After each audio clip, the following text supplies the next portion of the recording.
একক পৰিয়ালৰ পৰিৱৰ্তে যৌথ পৰিয়ালৰ নিদৰ্শন দেখা পোৱা গ'ল নগাঁও চহৰৰ কাষৰীয়া ডিফুলত। উৰুকাৰ নিশা গীতে মাতে পৰিয়াল আত্মীয়ৰ সৈতে অসমীয়া ৰাইজে উদৰ পূৰাই খালে এসাঁজ। সমগ্ৰ অসমীয়া জাতিয়ে অতি উলহ মালহেৰে উদযাপন কৰিলে ভোগৰ উৎসৱ ভোগালী। পুৱা ব্ৰহ্মপুত্ৰ, কলং, কপিলী নৈ, বিল, পুখুৰীত মাছ ধৰাৰ লগতে ৰাজ্যৰ ভিন্ন প্ৰান্তৰ বজাৰৰ পৰা নিজৰ পচন্দৰ মাছ লৈ অসমীয়া ৰাইজে নিজৰ পৰিয়াল আত্মীয় স্বজনৰ সৈতে নিশা উদৰ পূৰাই খালে ভোজ ভাত। ভোজ ভাত খোৱাৰ লগতে নাচ গান কৰি আনন্দ কৰিলে সকলোৱে। নগাঁও চহৰৰ ডিফলুৰ হেম বৰাৰ পৰিয়ালে দেখুৱালে পৰম্পৰা আৰু যৌথ পৰিয়ালৰ নিদৰ্শন।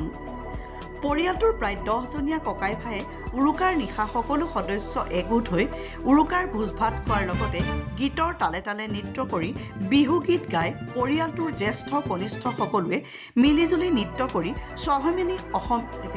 স্বাভিমানী অসমীয়াৰ পৰিচয় দাঙি ধৰিলে। নগাঁৱৰ পৰা বিভূতি বৰাৰ প্ৰতিবেদন, বতৰটো বালাই।